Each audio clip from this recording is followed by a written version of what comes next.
sur 17, extrait de Physique Chimie TSTI 2D aux éditions Delagrave, sur les ondes électromagnétiques, donc la partie sur les spectres des ondes électromagnétiques utilisées dans les télécommunications. Alors pour faire quelques révisions, les ondes électromagnétiques se propagent dans le vide, contrairement aux ondes mécaniques. Leur célérité c'est 3,00 x 18 mètres par seconde, ce qui fait 300 000 km par seconde.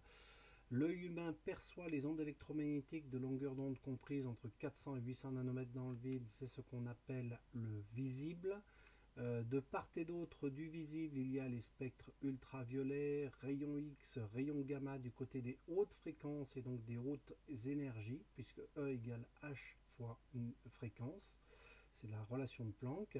Et de l'autre côté, du côté des basses fréquences, on a les infrarouges, les micro-ondes et toutes les ondes hertziennes qu'on sous-catégorise en micro-ondes, ondes radio, FM, grandes ondes AM. Et AM c'est modulation d'amplitude et FM c'est modulation de fréquence. Alors la lumière blanche est une lumière polychromatique, ça veut dire que si on prend toute la lumière du visible et qu'on l'ajoute tout ensemble, on va obtenir une lumière blanche qui est par exemple celle du soleil, contrairement à une lumière provenant d'un laser qui elle est monochromatique, c'est-à-dire elle est caractérisée par une seule longueur d'onde, par exemple 632 nanomètres pour un laser rouge. La longueur d'onde est liée à la fréquence par la relation lambda égale C sur F. Donc c'est une longueur qui est égale à une vitesse divisée par une fréquence. Or la fréquence c'est l'inverse d'une période. Donc cette formule pourrait aussi s'écrire lambda égale C fois T, qui bien sûr doit rappeler la formule qu'une distance parcourue c'est une vitesse multipliée par l'intervalle de temps. Donc pour une onde, la distance parcourue c'est la longueur d'onde pendant une période et la célérité c'est la vitesse à laquelle la propagation, enfin la perturbation se propage. Alors, les ondes électromagnétiques utilisées dans les télécommunications. Pour revenir sur les ondes électromagnétiques, voici une petite vidéo qui montre rapidement à quoi peut ressembler une onde électromagnétique. On dessine en rouge le champ magnétique, en bleu ici ce serait le champ électrique. Le champ magnétique serait perpendiculaire au champ électrique et on voit qu'en fait, en un point donné, il y a une oscillation du champ électrique. Donc il y a une oscillation du champ électrique, ça veut dire que le champ électrique va être à l'origine d'une force sur les électrons. Et on peut modéliser ceci avec une animation comme celle-ci par exemple, ou si jamais j'ai un générateur qui fait bouger cette antenne, eh bien on voit ici modéliser le champ électrique qui se propage et le champ électrique va mettre en mouvement un électron situé dans une autre antenne. Et si je crée si je fais un mouvement ici de mon électron avec un générateur de fonction, c'est-à-dire une tension alternative sinusoïdale avec une fréquence donnée, eh bien ça va créer une onde qui se propage dans le vide ou dans l'air et qui vient, quand elle atteint l'antenne, faire vibrer les électrons de l'antenne qui eux vont permettre d'obtenir un signal électrique dans une installation électrique permettant de transmettre par exemple une information. Alors, qu'est-ce qu'on utilise comme ondes électromagnétiques dans les télécommunications? Alors, on les appelle aussi les ondes hertziennes, ce sont celles dont la fréquence est inférieure à 300 GHz et il y a tout un ensemble des sous-ensembles de fréquences qui s'appellent HF, UHF, SHF. Tout ça n'est pas à connaître, mais donc il faut savoir que ce sont des ondes qu'on peut qualifié de millimétrique, centimétrique ou kilométrique pour les grandes ondes. Et donc ce sont des ondes électromagnétiques de très grande longueur d'onde. Dimensionnement des antennes, donc comme on a vu tout à l'heure, l'antenne va recevoir l'onde électromagnétique et va mettre en mouvement les électrons qui vont faire un signal électrique. Donc l'antenne permet d'établir une liaison radio entre un émetteur et un récepteur. En émission, on a un signal électrique qu'on transforme en une onde électromagnétique. En réception, c'est l'inverse. Donc les antennes, c'est assez complexe à déterminer, à calculer, mais on peut peut faire une antenne qui est toute simple, qui n'est pas très très efficace, mais qui est toute simple, tout simplement en prenant un fil qui est dressé dans l'air, comme on a vu tout à l'heure sur l'animation. Et ce fil porte le nom, dans ce cas, d'antenne filaire. C'est le plus simple, mais elle n'est pas très très efficace. Alors, une antenne est censée avoir une longueur qui est de l'ordre de grandeur de la longueur d'onde utilisée. C'est-à-dire que si par exemple, je vais utiliser des ondes des ondes radio, des ondes longues, et ben, ce sont des longueurs d'onde qui sont de l'ordre du kilomètre. Alors le problème, c'est qu'il faudrait une antenne d'1 kilomètre de long. Alors en pratique, on utilise souvent des sous-multiples de la longueur d'onde. Ça marche aussi pour des demi ou des quarts de longueur d'onde. Ce qui, pour une onde longue, les vieilles grandes ondes qui étaient utilisées dans les vieux postes de radio, si la longueur d'onde fait 1 km, ça fait une antenne de 250 mètres. Et une antenne de 250 mètres, ça existe. Il n'y en a plus beaucoup, mais ça existe. Par contre, ça consomme énormément d'énergie et pour alimenter une antenne pareille, il faut quasiment une usine électrique à côté, rien que pour émettre le signal. Par contre, un signal en grandes ondes va parcourir de très très grandes distances et il suffit d'un émetteur au centre d'un pays comme la France pour pouvoir alimenter, alimenter tout le pays avec ces ondes qu'on appelle grandes ondes. Les ondes moyennes ont des portées un peu plus basses et par contre les ondes FM qu'on utilise aussi beaucoup maintenant sont adaptées à des petites antennes de l'ordre du mètre voire plus petit, puisque si on prend une quart d'onde ça fait plus de 25 cm.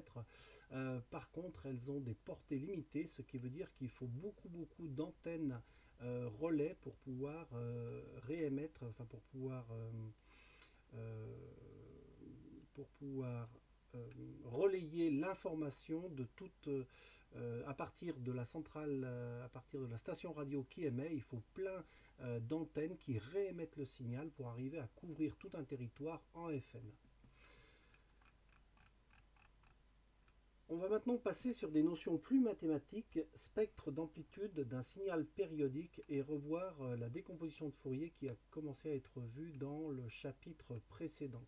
Alors, un signal périodique peut toujours, un signal périodique comme ceci, qui n'est pas en moyenne nulle, peut être décomposé en une composante continue, plus une composante alternative, et cette composante alternative va pouvoir s'écrire sous la forme d'un produit. Alors, le signal sinusoïdal s'écrit sous la forme de A, donc A ici, ça serait l'amplitude du signal, multiplié par sinus 2pi sur t fois t.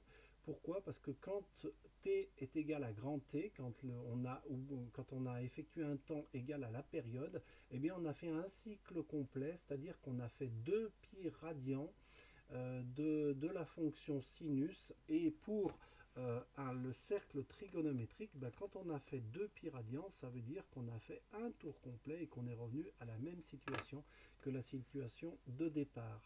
Donc cette formule peut aussi s'écrire A fois sinus 2pi fois f fois t, puisque f c'est 1 sur t.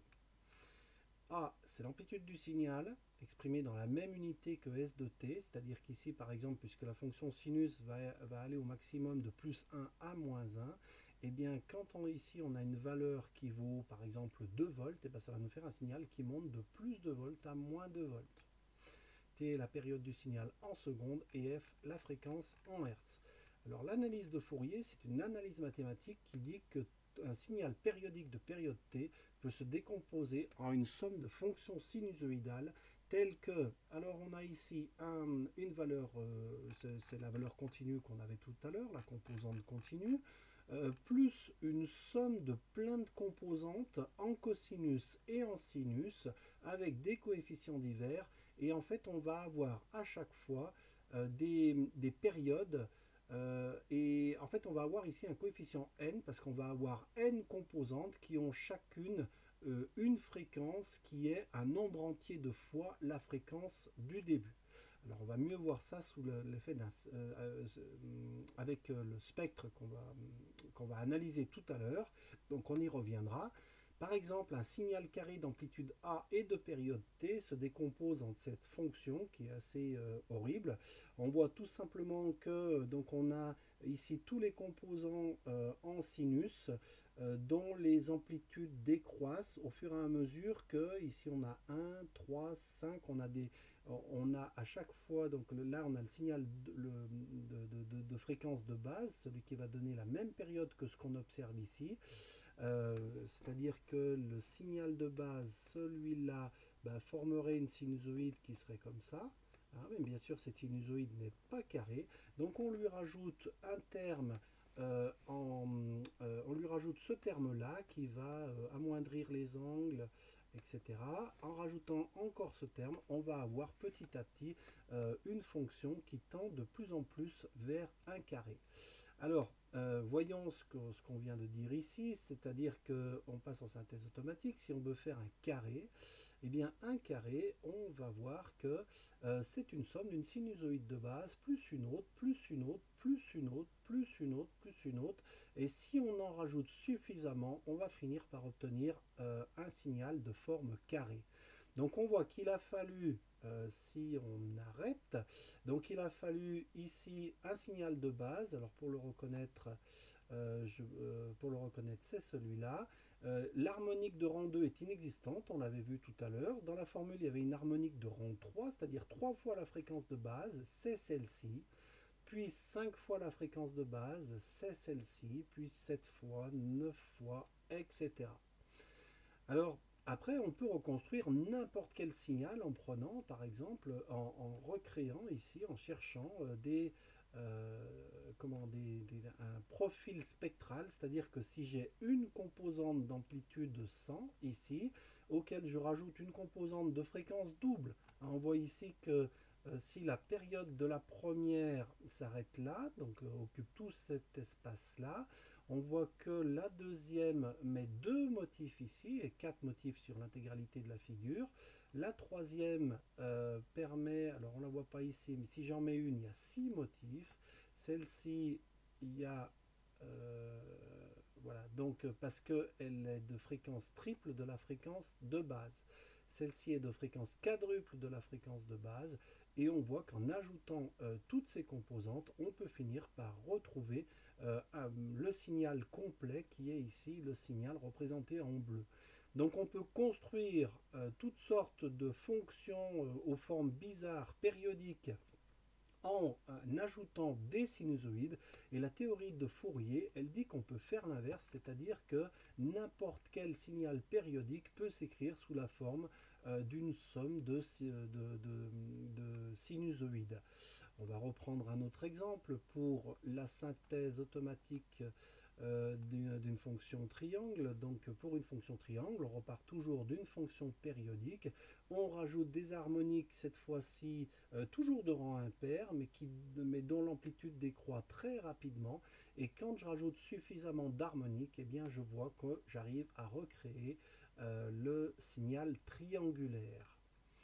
Alors, on a donc appelé spectre la représentation spectrale qui ressemble à ceci d'un signal. Alors prenons par exemple un signal qui varie donc en millisecondes, qui a cette forme-là. Ben, on voit déjà qu'il y a ici une valeur constante moyenne. Donc on va ici obtenir une valeur 1. Donc on voit ici en moyenne ça fait 1. C'est la valeur qu'on a ici. Plus 1,5 fois cosinus 2pi 150t. Donc là on aurait la fréquence à 150 Hz. Donc on a un signal qui a 150 Hz de fréquence fondamentale. Ça c'est la première harmonique à 300 Hz. Donc 2 fois la fréquence fondamentale. La deuxième harmonique à 3 fois la fréquence fondamentale et la troisième harmonique à 4 fois la fréquence fondamentale. Donc on peut faire une représentation spectrale qu'on appelle aussi spectre en dessinant un bâton qui montre l'amplitude en millivolts, donc la 1 volt pour, le fondamental. Alors non, pas le fondamental, la composante continue, hein, puisqu'ici j'avais 1 volt en moyenne. C'est ce 1 que j'ai ici qui se retrouve ici sous forme d'un bâton pour une fréquence nulle puisque c'est une composante continue. À 150 Hz, j'ai une composante ici à 1,5 volts. À 300 Hz, j'ai une composante à 1 volt. J'ai ici une composante à 450 et ça sont toutes les harmoniques. Donc le fondamental, c'est la composante alternative sinusoïdale de fréquence la plus basse. La première harmonique, c'est le double de la fréquence fondamentale. La deuxième harmonique, c'est le triple de la fréquence fondamentale. Et la troisième harmonique, c'est le quadruple de la fréquence fondamentale. Quand on transmet un signal, eh bien, on décompose le signal et on en fait une analyse spectrale pour voir toutes les harmoniques qui sont dans le signal. Et on va pouvoir, quand on transmet le signal, on va pouvoir déterminer un intervalle de fréquence dans lequel on va vraiment transmettre le signal et par exemple éliminer des fréquences trop aiguës ou des fréquences trop graves pour ne garder que les fréquences qui nous intéressent. Alors l'analyse spectrale se fait sur des sons, mais ça se fait aussi sur de l'image. Par exemple ici à gauche, image d'origine, à droite, image compressée. Donc ça c'est quand on fait un fichier JPEG où on compresse pour que ça prenne moins de place. Et bien pour que ça prenne moins de place, on élimine les harmoniques de haute fréquence, c'est-à-dire les détails qui sont suffisamment petits pour que l'œil ne puisse pas voir la différence. Et en fait, on voit qu'ici, à l'œil, on voit une très légère perte de qualité parce qu'on a éliminé les tout petits détails et ça correspond sur un spectre aux harmoniques de très haute fréquence. Ça nous a permis d'éliminer de l'information et donc de gagner de la place sur un disque dur pour stocker des données tout en ne sacrifiant pas la qualité visuelle de l'image puisqu'on a sacrifié des harmoniques que notre œil n'était de toute façon pas vraiment capable de voir.